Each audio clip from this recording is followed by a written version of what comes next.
मध्य प्रदेश में जैसे जैसे विधानसभा चुनाव नजदीक आते जा रहे हैं, वैसे वैसे ही उम्मीदवारों की उम्मीदें भी अपनी अपनी पार्टियों से बढ़ती जा रही हैं। इन्हीं उम्मीदवारों से कुछ खास चर्चा करने के लिए हम आप लोगों के लिए लेकर आए एक खास कार्यक्रम जिसका नाम है उम्मीदवार कौन। चलिए देखते हैं हमारा एक खास कार्यक्रम उम्मीदवार कौन।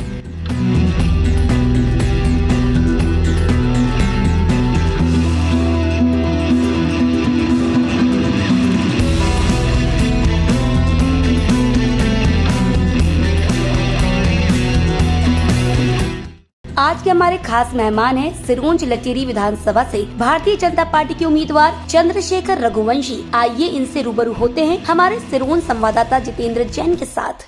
चंद्रशेखर रघुवंशी और यहीं सिरोंज में वार्ड नंबर 10 का रहने वाला हूं। और मैं और मेरा परिवार दशकों से सामाजिक क्षेत्र में, राजनीतिक क्षेत्र में बढ़ चढ़कर हर स्तर पर काम करता है। चाहे मेरे चाचा हों, चाहे मेरे दादा हों, यहाँ पर विधायक रहें। मेरे भाई अभी यहाँ पे जिला पंचायत के सदस्य हैं। और मैं भी 2004 से लगातार राष्ट्रीय स्वयंसेवक संघ में प्रचारक के रूप में, उसके बाद भारतीय किसान संघ में संगठन मंत्री के रूप में, और वर्तमान में भारतीय जनता पार्टी के स्वच्छ भारत अभियान मध्य प्रदेश के सह संयोजक के रूप में काम कर रहा हूँ। सौभाग्य से सिरोंज शहर के अंदर, सिरोंज क्षेत्र के अंदर मेरा नाम भी चल रहा है। और हर पार्टी का एक कर्मठ कार्यकर्ता चाहता है कि वे अपने क्षेत्र की सेवा करने का उसको अवसर मिले।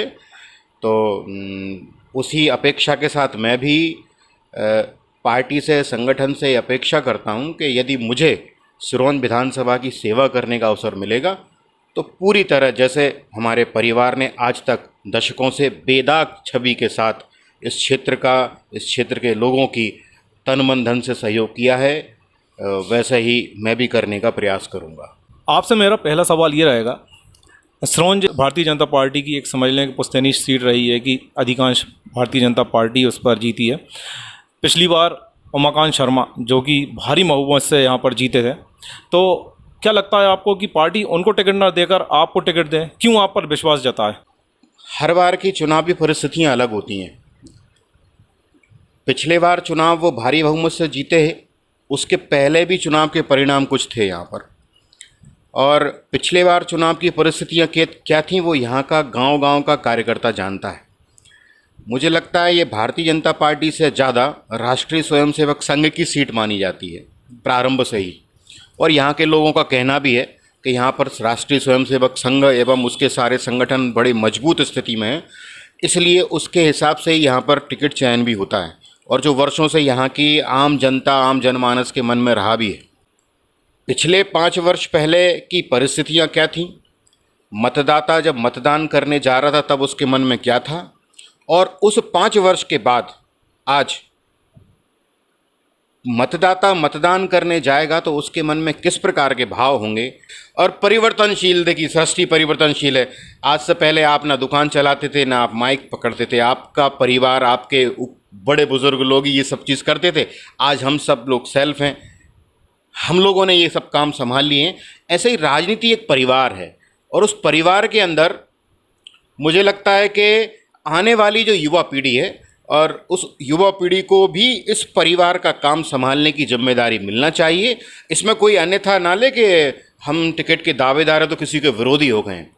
टिकट मांगना किसी का विरोध करना नहीं है, हमें अपनी योग्यता साबित करने के लिए भी ये प्रयास करने रहते हैं। और पार्टी ऊपर से ये सब कुछ देख रही है, जो उसको योग्य लगेगा उसके ऊपर वो फैसला करेगी और वैसा आगे। अगर सिरोंज की बात की जाए तो सिरोंज में काफ़ी लंबे समय से भारतीय जनता पार्टी का कब्जा रहा है इस सीट पर। भारतीय जनता पार्टी का इतने समय से वर्चस्व होने के बावजूद क्या आपको लगता है कि सिरोंज एक विकसित क्षेत्र में आता है? देखिए, मैं मध्य प्रदेश के कई ज़िलों में घूमा हूँ, कई विधानसभाओं में मेरा रहना हुआ है। और वहाँ से जब मैं अपने क्षेत्र की ओर देखता हूँ आगे, सिरोंज जो नगर है वो सिरोंज पूरा विधानसभा है, ये कृषि आधारित क्षेत्र है। इस क्षेत्र में यदि हम देखें तो नहरों की कमी है, पानी की। मैं ऐसा नहीं कह रहा किसी जनप्रतिनिधि ने प्रयास नहीं किया होगा यहाँ उसको लाने के लिए।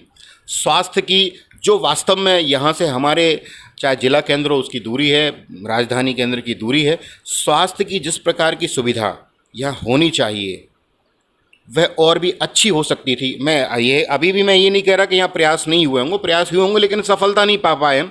शहर के बीचों बीच एक अच्छा तालाब है, उस तालाब के सौंदर्यीकरण को दिखा सकते हैं क्या? इस नगर के अंदर हमारी एक जीवनदायिनी नदी है, जिसमें हम लोगों ने भी कभी पानी भर के पिया है, नहाया है। मैं भी उसी क्षेत्र में जन्मा हूँ, वहीं रहा हूँ। जैन परिवार में ही हम यहाँ रहते थे हम लोग, तो हमारे पीछे ही नदी थी, हम खूब खेलते कूदते थे, नहाते थे वहाँ। क्या वास्तव में ऐसी नदी, ऐसा तालाब और इस शहर के अंदर बच्चों को खेलने के लिए जो पार्कों की असुविधा है, जो पार्कों की व्यवस्था नहीं है, क्योंकि मैं कई शहरों में गया हूँ, वहाँ हर कॉलोनी में पार्क है, वहाँ हर बस्ती में पार्क है, बच्चे बाहर निकले खेले कहाँ? अब मैं जिस वार्ड में रह रहा हूँ, यहाँ बच्चे बाहर निकलेंगे, जाएंगे कहाँ खेलने के लिए? तो यहाँ से लिंक रोड पार करके शिशु मंदिर ग्राउंड में जाएंगे, कॉलेज ग्राउंड में जाएंगे। क्या उनके आसपास कोई पार्क है? इस शहर के अंदर कई कॉलोनियाँ कट रही हैं। क्या यहाँ पर उन कॉलोनियों के लिए ऐसे नियम बने कि यहाँ पे आपको एक पार्क परमानेंट बना के देना ही है बच्चों के लिए? हरियाली की व्यवस्था स्थानीय लोगों की चिंता से हुआ है। मुझे लगता है स्थानीय लोग भी चिंता नहीं कर पाते। यदि हम सिरौन से बाहर निकलेंगे और जब देखेंगे तो यहाँ पर वास्तव में स्वास्थ्य की सुविधाएं और व्यवस्थित हो सकती हैं, जिनको कराने का यदि मुझे अवसर मिला तो हम करेंगे ही करेंगे। सौंदर्यीकरण की यदि हम बात करें शहर में, देखिए कंक्रीट के जाल बिछाना वो भी ठीक है, लेकिन उसके साथ साथ इस नगर को सुंदर बनाने का जो लक्ष्य उद्देश्य होता है वह हमारी धरोहर, ये हमारी नदी है, हमारा तालाब है, हमारा डैम है, हमारे आसपास के क्षेत्र हैं, उनको सौंदर्यीकरण के लिए भी हम बहुत और अच्छे प्रयास कर सकते हैं। प्रयास अभी भी हुए, लेकिन हम और भी अच्छे करके उसको और भी सुंदर बनाने का काम कर सकते हैं। यदि बात की जाए व्यापारियों की, तो व्यापार सिरोंज का काफ़ी अच्छा है, बहुत पुराना यहाँ पर व्यापार एक गढ़ रहा है।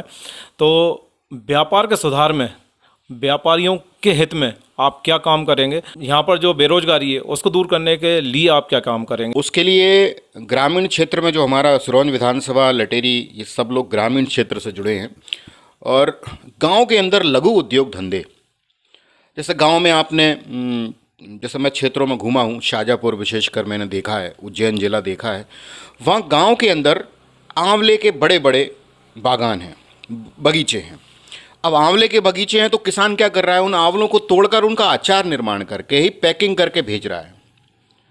आम का है, संतरे का काम है, ऐसे कई प्रकार के उन्होंने। और सबसे बड़ी बात यह है कि वहाँ पर कोल्ड स्टोरेज, यानी कि सब्जियों को भी रखने का, आज हम अन्य फसलें तो हम वेयर हाउसों में रखते हैं, लेकिन हमने यदि आलू पैदा किया, हमने प्याज पैदा की, हमने और किसी प्रकार की अन्य चीज़ें पैदा की हैं, तो उनको रखने के लिए कोल्ड स्टोरेज की आवश्यकता होती है, जो मुझे लगता है इस क्षेत्र में अभी ना के बराबर हैं। और गांव-गांव छोटी छोटी दूध डेयरियाँ, जिनके माध्यम से किसान प्रतिदिन की आय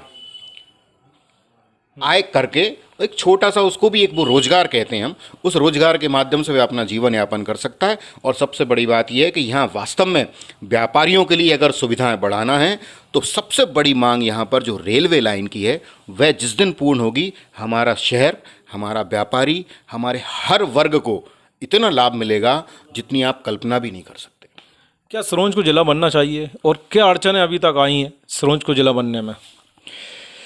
देखिए, जब आप पूरे मध्य प्रदेश में घूमेंगे तो आपको ध्यान में आएगा कि और भी कई बहुत बड़े बड़े ज़िले हैं, जिनमें 8-8, 9-9 विधानसभाएँ हैं, 7-7 विधानसभाएँ हैं। ये सरकार की दृष्टि के ऊपर है कि वह इस सिरोंज को, इस ज़िले को किस दृष्टि से देख रहे हैं और उनको यहाँ पर क्या करने में ज़्यादा भलाई है। अगर सरकार के सामने दो प्रश्न जाते हैं कि भाई ये ज़िला बनना चाहिए या रेलवे लाइन पहले आना चाहिए, तो सरकार को जो लगता है कि यार यहाँ पहले आने में किसका लाभ है, क्या ज़्यादा उचित रहेगा, तो हमारा तो सौभाग्य होगा कि सिरोंज जिला बने। हम सिरोंज जिला बने, उसके लिए हमसे जहाँ भी जिस प्रकार का भी, जैसे चांचौड़ा ज़िले की जैसे बात आई थी और लटेरी उसमें टूट के जा रहा था, उसके लिए मैं भी व्यक्तिगत रूप से दिल्ली जाके सांसद जी से मिला था और वहाँ बोला था कि हमारे सिरोंज विधानसभा को किसी प्रकार से भी कोई हानि ना हो, उसको किसी भी हिस्से को तोड़ा ना जाए, और वह बाद में स्थगित हो भी गया। सिरोंज जिला बने और साथ में रेलवे लाइन आए।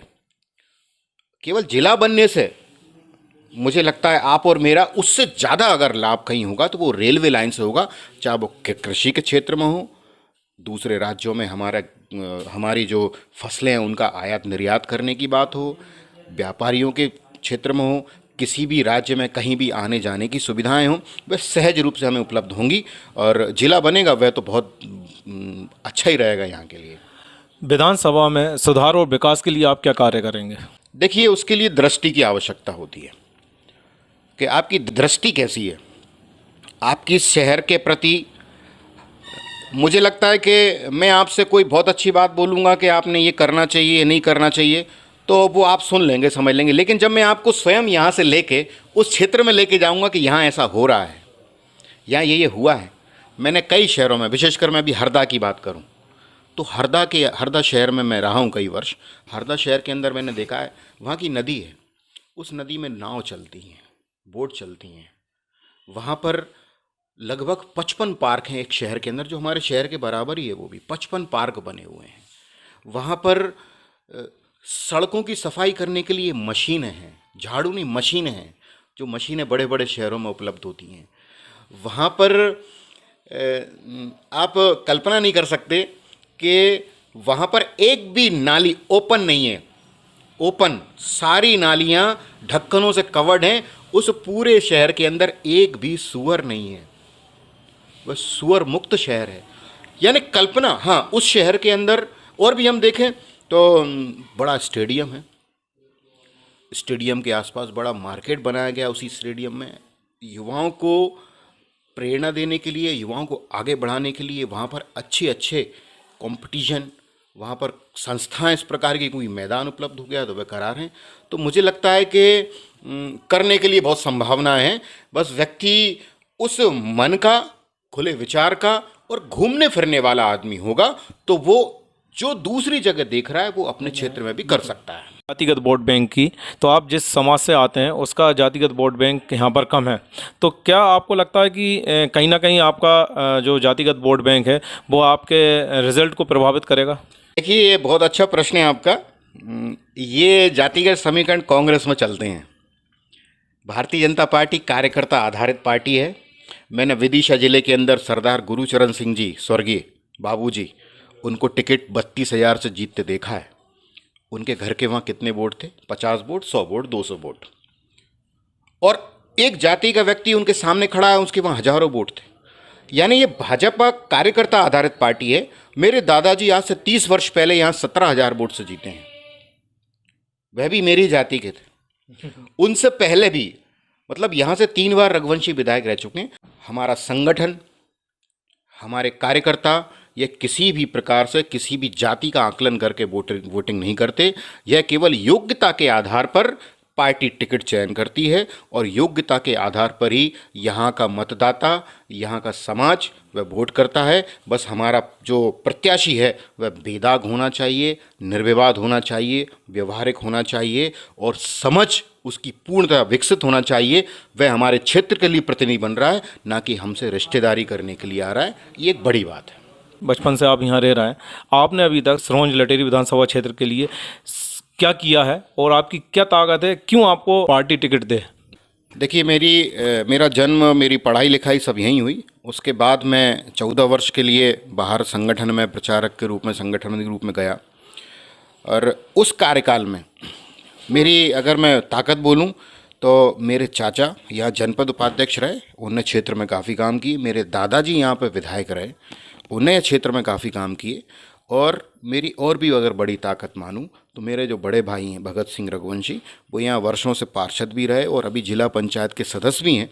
और ये पूरा शहर और पूरी सिरोंज तहसील बहुत अच्छे से जानती है उनके व्यवहार को, उनके काम को और उनका जो जनता के प्रति सहयोगात्मक व्यवहार स्वभाव है, उस सबको पूरे क्षेत्र की जनता भली भांति जानती है। मेरा जब सिरोंज में आना हुआ प्रचारक संगठन मंत्री के बाद में, तो यहाँ मैंने देखा कि क्षेत्र में पानी की कमी है। तो पानी की कमी को लेकर मैंने और रोगियों को, जहाँ कई अब छोटे छोटे गांव गए, वहाँ भी हमने देखा तो बड़े बड़े रोग निवारण शिविर का यहाँ आयोजन करना, पर्यावरण को लेके सोखते गड्ढों का निर्माण, नशा मुक्ति अभियान और वृक्षारोपण, इन सब के लिए बड़े बड़े काम करना, युवाओं को राष्ट्रवादी विचारधारा से जोड़ने के लिए बड़े बड़े युवा सम्मेलन करना और लटेरी क्षेत्र में बैरागढ़ क्षेत्र में जो बड़ा डैम बन रहा है, उस डैम के माध्यम से लगभग 20 से 22 गांव में नहर लाने का जो हमने प्रयास किया है वो लगभग अभी सफल भी हो गया। 35 करोड़ की लागत से वह स्वीकृत हो रहा है और अंडरग्राउंड नहरें लगभग 20-22 गांव में वहाँ आने वाली हैं और आने वाले समय में भी हमारे ऐसे प्रयास चलते रहेंगे। अवसर मिले ना मिले, हमारा सरकार में, मंत्रियों में, सत्ता में सभी लोगों से अच्छा परिचय है। स्वास्थ्य व्यवस्था बहुत ही चरमराई हुई है। एक छोटा सा भी इलाज अगर किसी को करवाना तो उसको बाहर जाना पड़ता है। सोनोग्राफी की व्यवस्था है नहीं। कुल मिलाकर कुछ भी यहाँ पर व्यवस्था स्वास्थ्य के संबंधित नहीं है। तो उसके सुधार के लिए आप क्या प्रयास करेंगे? हर घर में, हर परिवार में वर्ष में कभी न कभी एक ना एक घटना, दुर्घटना, बीमारियाँ, ये सब रोग लगे रहते हैं। उसके लिए उसको जिला मुख्यालय अथवा राजधानी केंद्र न जाना पड़े, उसके लिए हम यहाँ पर जितना भी प्रयास हो सकता है, मैं अपनी क्षमता अनुसार आने वाले समय में भी, अभी वर्तमान में विधायक जी हैं, उनने कितने प्रयास किए हैं वो सब आप लोग जानते ही होंगे। हम भी आने वाले समय में यदि अवसर मिलता है तो ये हमारी प्राथमिकता रहेगी कि जिला मुख्यालय से भी अच्छी सुविधाएं हमारे यहाँ पर, भले ही जिला अभी नहीं बन पा रहा लेकिन सुविधाएं वैसी हो जाएं, वैसा हम प्रयास करेंगे और उसमें मुझे लगता है हम सफल भी हो जाएंगे। बात करें शिक्षा की भी तो प्राइवेट स्कूल की यहाँ पर भरमार है। सरकारी स्कूलों में ही अच्छी व्यवस्था हो जाए और कम पैसों में अगर अपने बच्चे पढ़ जाते हैं तो इससे अच्छी बात क्या होगी? कि व्यक्ति की मानसिकता के ऊपर भी है कि आजकल एक चलन चल गया प्राइवेट में भेजने का। यहाँ पर अभी हम यदि देखें मध्य प्रदेश शासन में तो शिक्षा का जो स्तर है वह बहुत तेज़ी से बढ़ा है और हमारे सिरोंज में भी उत्कृष्ट विद्यालय तो है ही, लेकिन अब वो सीएम राइज हो गया। सीएम राइज के माध्यम से आगे अपने को परिणाम देखने को मिलेंगे, जहाँ पर वास्तव में अभी हम मेरे परिवार में 3 बच्चे हैं, तीनों बच्चे नवोदय में पढ़े। एक ने पहली बार में नीट फाइट करके अभी एमबीबीएस शिमला में कर रही है, दूसरी तैयारी कर रही है, तीसरा हमारा छोटा मेरा भतीजा है वो भी अभी नवोदय में पढ़ रहा है। वो सब सरकारी हैं और सरकारी की तरफ अगर हम जाएंगे, देखिए हमारे अच्छे परिवारों के बच्चे अगर सरकारी स्कूलों में जाएंगे तो उसकी व्यवस्था सुविधाएं सुधरेंगी भी। लेकिन ध्यान में आता है कि हम प्राइवेटों में पहले ही लाइन लगा के भर्ती कर देते हैं, एडमिशन करा देते हैं, तो सरकारी में फिर जाता कौन है गरीब का बच्चा, तो फिर वहाँ लोग ध्यान नहीं दे पाते। इसलिए यहाँ के अधिकारी, यहाँ के नेता, इन सब के हमारे परिवार के सारे बच्चे सरकारी में पढ़ रहे हैं भैया। समय जगत के लिए सहयोगी अब्दुल कबीर के साथ कैमरामैन गौरव सोनी, जितेंद्र जैन, गेदल की रिपोर्ट।